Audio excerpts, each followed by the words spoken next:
kebuka sekali dengan perbedaan dan sebagainya. Kan ada orang yang tidak kebuka. Karena bagi dia Rasulullah mengajarkan itu. Maka konsep yang dibawa oleh Rasulullah itu rahmatan lil alamin, rahmat untuk dunia.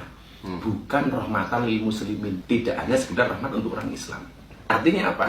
Keberadaan Rasulullah itu kan untuk semua elemen masyarakat. Untuk semua elemen masyarakat. Iya, kalau kemudian kita hari ini dakwahnya untuk orang Islam, dulu yang didakwai Kanjeng Nabi itu orang-orang kafir, bro. Kanjeng Nabi hadir belum ada Islam, orang-orang belum ada Muslim, justru datang. Artinya kalau sekarang orang hanya rahmatan lil muslimin, itu mengecilkan asli Islam itu sendiri. Karena Islam cakupannya luas, dunia bukan hanya Islam. Jadi kehadiran kita seharusnya menjadi rahmat bagi semua alam, tidak hanya untuk umat. Lu nggak lihat agamanya apa, nggak lihat orang apa, suku apa. Kalau gua ngomong kayak gini kan, berarti gua dakwah sama orang kafir sama lu. Nah, itu kan boleh. Boleh. Soal lo terima apa kan hak asasi lu. Iya. Gitu. Tapi tidak ini ya, tidak ada unsur apa paksaan dan tidak ada maksudnya saling membenci dan Nggak sebagainya. boleh. Itu nggak boleh. Jadi dalam bahasa kita itu kan Al-Quran mengatakan la ikraha fiddin, tidak ada paksaan dalam beragama. Maka dalam Al-Quran pun Tuhan mengatakan faman syaa falyu'min faman syaa falyakfur. Yang mau iman imanlah, yang mau kafir kafirlah. Begitu saya mengambil jalan iman jadi enggak, bagaimana toleransinya? Lakum dinukum waliyadin, untukmu agamamu dan untuk agamaku. Jadi diatur dalam Al-Quran.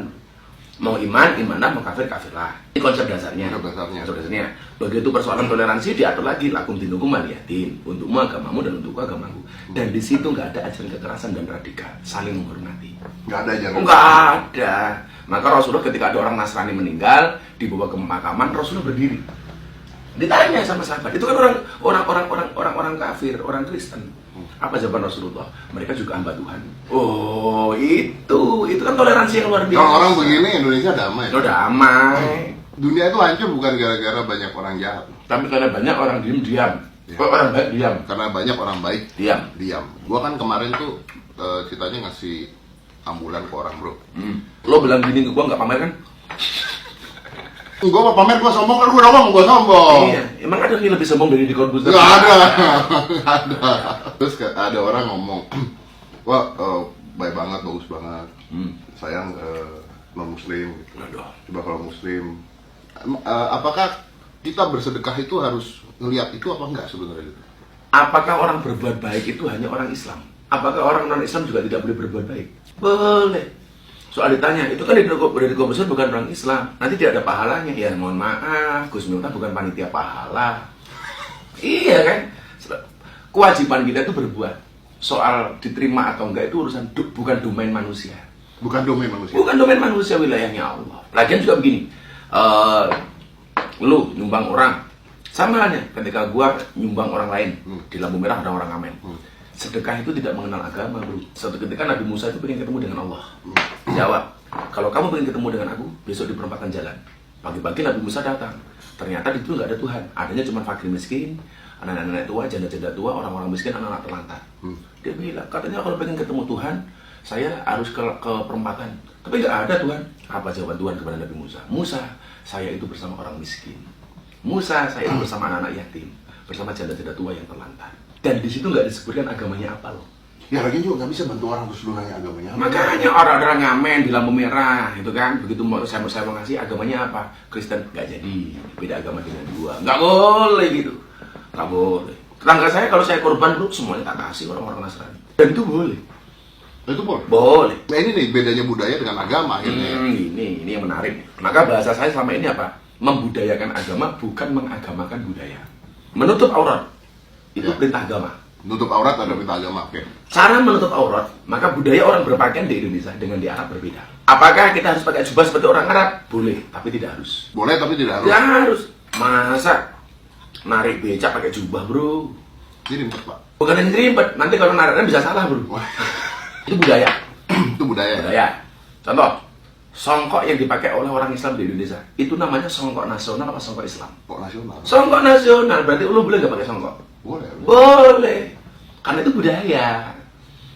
Artinya, kenapa sekarang diidentikan dengan orang Islam? Karena kebetulan mayoritas yang pakai songkok orang Islam. Tapi pemahaman agama kita jangan karena pandangan mayoritas. Nggak boleh. Orang Nasrani pakai songkok juga boleh. Songkok nasional kok. Karena songkok nasional. Karena songkok nasional bukan songkok Islam. Baju koko. Koko itu yang buat siapa? Pasti Cina, maka namanya Koko. Kalau dari Surabaya baju mas. Iya. Dari Bandung baju AA. Iya, benar. Dan itu boleh gitu. Itu budaya Cina. Marmer masjid. Kalau sekarang semuanya harus yang punya itu orang Islam. Ya, mohon maaf. Sekarang masjid-masjid mewah itu marmernya dari mana? Dari luar negeri, dari Itali, dari Prancis. Pertanyaan saya, yang punya perusahaan itu siapa? Yang bekerja di perusahaan itu agamanya apa? Dan dipakai di Indonesia untuk sujud pula.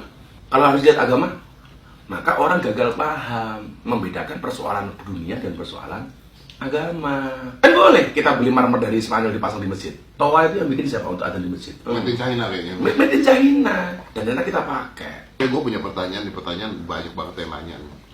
Ketika ada lu, tolong tanya ke Gus Miftah gitu. Kalau misalnya ini kan udah mau deket, misalnya Natalan, dia punya teman yang Kristiani, boleh nggak ngucapin selamat Natal? Itu perdebatan terus loh. Dan itu nggak ada selesainya. Iya. Jadi mau tahu bro, tetangga terdekat saya itu siapa? Orang Nasrani. Dan kalau saya lebaran pertama kali yang datang itu bukan jamaah saya yang ribuan yang pengajian di pondok itu, tetapi tetangga saya yang Nasrani ini. Dia yang mengucapkan pertama kali minal aidin wal faizin Gus. Orang Nasrani. Sekeluarga datang. Yang pertama kali datang ke pondok saya. Itu sebagai menghargai. Nah, bagaimana kemudian saya bisa membalas kebaikan mereka ketika mereka Natalan saya diam. Maka kalau saya tetangga saya itu Natalan, saya datang. Saya ucapkan kepada mereka selamat ya Pak ya. Tapi memang selama ini saya menggunakan ini sebagai fatwa pribadi untuk saya dan keluarga saya. Karena memang konteksnya adalah lingkungan seperti itu.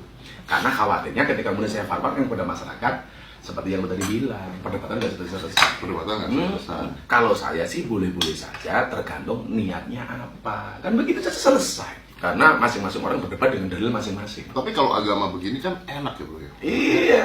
Kalau saya agama itu untuk diyakini, bukan untuk diperdebatkan. Indonesia itu rumah besar. Rumah besarnya itu ada 6 kamar. Ada kamar Kristen, kamar Islam, kamar Katolik, beda-beda ya. Saya bilang begini, selama orang Indonesia itu kembali ke kamarnya masing-masing itu nggak ada masalah. Yang jadi masalah itu kalau kita kembali ke kamarnya orang lain, mengganggu kebisingan kamar orang lain, itu pasti jadi masalah. Selama kita kembali ke kamar masing-masing dan kembali kepada peraturan masing-masing, saya pikir nggak ada masalah. Adanya masalah itu karena kita kembali ke kamarnya orang lain. Atau satu kamar ada 6 ranjang. Selama kita kembali ke ranjang masing-masing, nggak ada masalah. Yang jadi masalah itu adalah ketika kita ngileri ranjangnya orang lain. Nah, ini yang terjadi sekarang, banyak orang yang ngiler di ranjang orang lain, bro. Persoalannya karena salah pendapat, jadi masalah. Berarti sebenarnya ada organisasi kan yang mengorganisasi. Kok gue pikir gitu ya? Perpecahan kita tuh kayaknya terorganisir gitu. Sekarang gini aja, kenapa saya bilang ujung-ujungnya politik? Ada ulama yang sevisi, sepandangan dengan dia soal politik, maka dihormati. Begitu ulamanya beda pandangan dengan dia, tidak dihormati. Ini namanya bukan menghormati ulama, tapi memanfaatkan ulama. Saya sering bilang Pak sekarang tuh, ulama-ulama di desa itu lama-lama dianggap seperti daun salam, seperti laos. Ente tahu nggak daun salam sama laos? Apa beda? Daun salam sama laos itu kan kalau ada ibu-ibu masak sayur itu dicari pertama kali. Tapi begitu sayurnya matang, dibuang pertama kali. Ini keras ini, karena makan nasinya terlalu banyak ini. Lu nggak lari politik lu? Gua?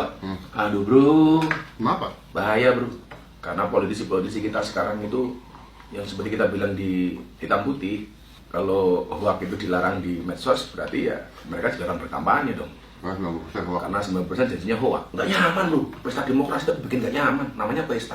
Pesta itu ya gini, makan-makan. Ini pesta itu kan menegangkan sekali. Kita jalan di luar, subhanallah, orang nanam pohon mangga, tumbuhnya gambar sawah. Apakah agama ini juga digunakan sebagai unsur politik? Banyak dimanfaatkan oleh oknum politik menggunakan isu agama. Jadi kepentingan politik berangkat dari agama. Kalau saya berpolitik ya itu harus beragama. Artinya dengan agama itu justru menjadi rem, menjadi panduan berpolitik dan sebagainya. Jangan memanfaatkan agama. Jangan memanfaatkan agama. Iya, yang sekarang terjadi kan bukan agamanya itu sebagai pedoman dia berpolitik, tapi justru memanfaatkan agama untuk kepentingan politik. Ini yang terjadi. Kapan menurut Anda Indonesia bisa nyaman? Dalam waktu dekat ini bisa nyaman insya Allah setelah 2019. Jadi tetap punya harapan, tetap punya impian ya. Harus tetap bermimpi. Dan mimpi itu berangkat dari tidur. Oh, urusannya gua apa mimpi? Ya makanya kalau mau mimpi ya tidur lah. Loh, kabeh tahu, Pak.